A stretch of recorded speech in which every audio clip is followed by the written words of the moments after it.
Untuk dalam mengasuh anak ya, aku sama suami sih sepakat prioritas kita itu adalah membangun bonding dan connection sama anak-anak. Jadi hubungan kita sama anak, orang tua sama anak itu harus kuat.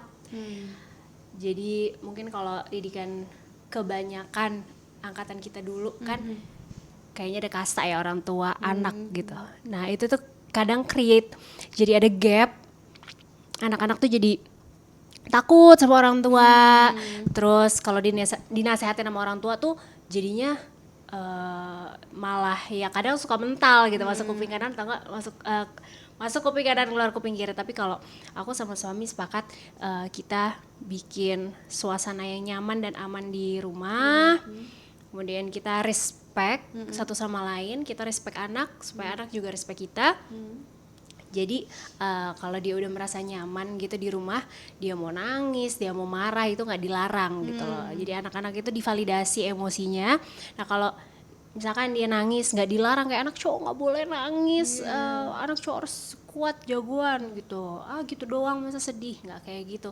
Apapun yang mereka rasain kita temenin, kita rangkul. Kalau mereka sudah merasa nyaman, jadi mau cerita, mau terbuka sama kita satu frekuensi. Nah kalau di satu frekuensi biasanya kayak nasehat-nasehat yang kita masukin itu lebih gampang masuk ke mereka gitu. Semoga juga sampai gede nanti koneksi itu terus tetap terjaga. Jadi kalau udah ABG gitu yang lagi emang masa-masanya pastilah ada mungkin ada bohong-bohongnya dikit sama orang tua atau gimana, tapi kayak diminimalisir lah yang kayak gitu-gitu. Semoga sampai gede nanti tetap mau terbuka sama kita, jadi kita untuk menjaga mereka atau ngawasin merekanya lebih mudah karena mereka tuh udah secure sendiri sama diri mereka, merasa nyaman dan aman sama keluarganya gitu lah. Dan intinya suami dan istri itu harus kompak. Aku selalu satu tim lah gitu, tim work sama suami dalam mengasuh anak. Mbak, baru-baru ini si kecil sakit ya? Kakak atau adiknya nih? Kakak, Kayu anakku yang pertama. Kenapa tuh, Kak? Jadi ada bakteri di pencernaannya. Karena emang kemarin itu kan abis liburan sekolah ya. Emang aku sama suami juga nyadar sih kita kayak agak terlalu lost sedikit gitu, ngebebasin main setiap hari, terus kayak main juga outdoor kan, di main-main tanah, main lapangan apa segala macam. Memang kita tujuannya ya kalau main kan emang kalau bisa diminimalisir, dibatasinnya ya, kayak bebasin aja karena itu kan proses mereka belajar. Kalau usia 1 sampai 5 tahun gitu. Nah, kemarin waktu kalau sekolah kan bisa dibatasin jam segini sampai segini main, jam segini sampai jam segini tidur, jam segini gitu kan segala macam. Kalau kemarin itu waktu liburan bener-bener lost banget, main terus mungkin missnya adalah aku tuh nggak kasih vitamin, jarang-jarang lah suka lupa gitu nggak minum vitamin. Padahal kalau sekolah pasti kan sebelum berangkat sekolah pasti vitamin, madu. Nah kemarin tuh agak lost, jadi mungkin abis main di luar.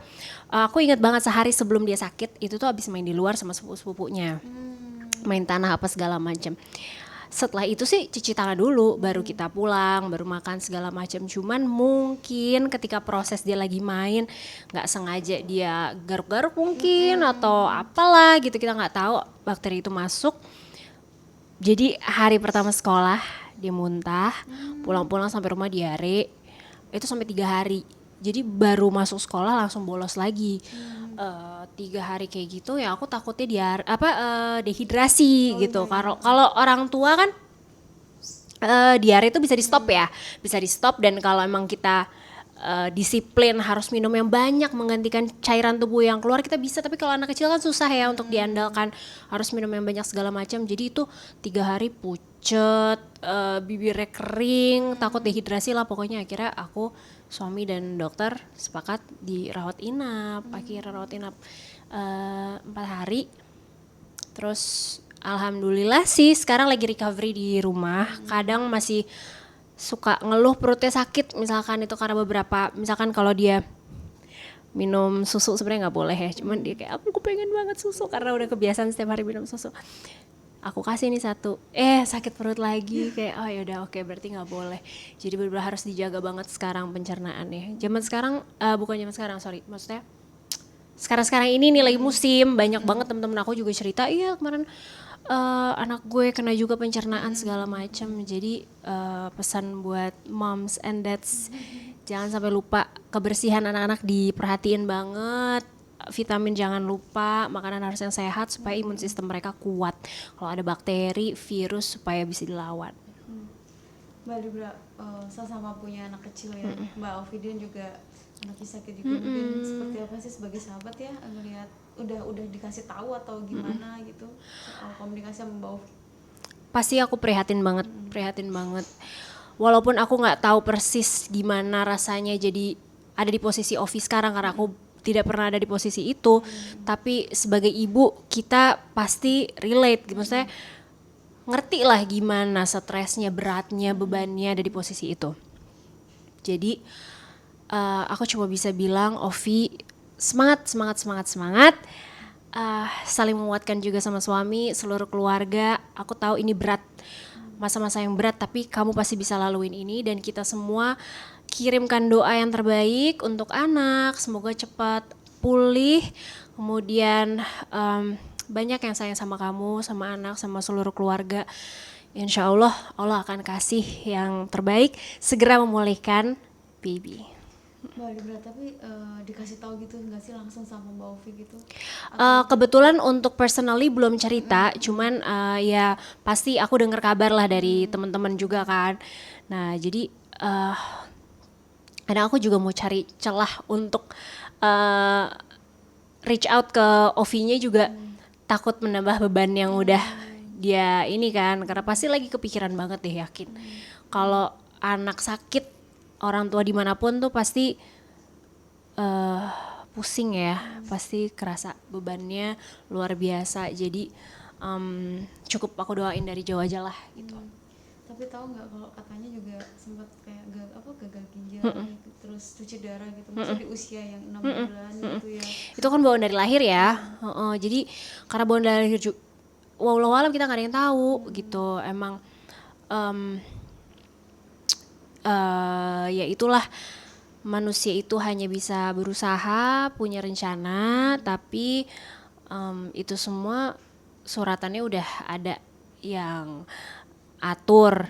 Kita nggak ada yang tahu anak dari bawaan dari kandungan sudah punya kondisi seperti apa, tapi yang jelas manusia masih dikasih kemampuan untuk berusaha kan. Dan menurut aku salut banget sama Ovi dan seluruh keluarganya, berusaha semaksimal mungkin gitu loh, selalu tawakal untuk memberikan yang terbaik untuk kesehatan dan kesembuhan anaknya. Jadi setelah udah berusaha dengan baik, sisanya tinggal setelah udah berusaha semaksimal mungkin, sisanya ya tinggal berdoa sama Allah, berserah diri.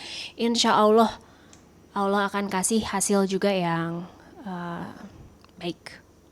Iya, Mbak Libra, tapi kabar itu sudah dengar lama apa masih baru-baru ini sih? Baru-baru ini sih jujur aku baru dengar juga gitu, karena selama ini Ovi tetap profesional, tetap Masih tahu bahwa jadi maksudnya apapun yang terjadi gitu tetap positif lah. Jadi memang aku sebelum dengar berita ini dari salah satu temen juga aku nggak tahu gitu.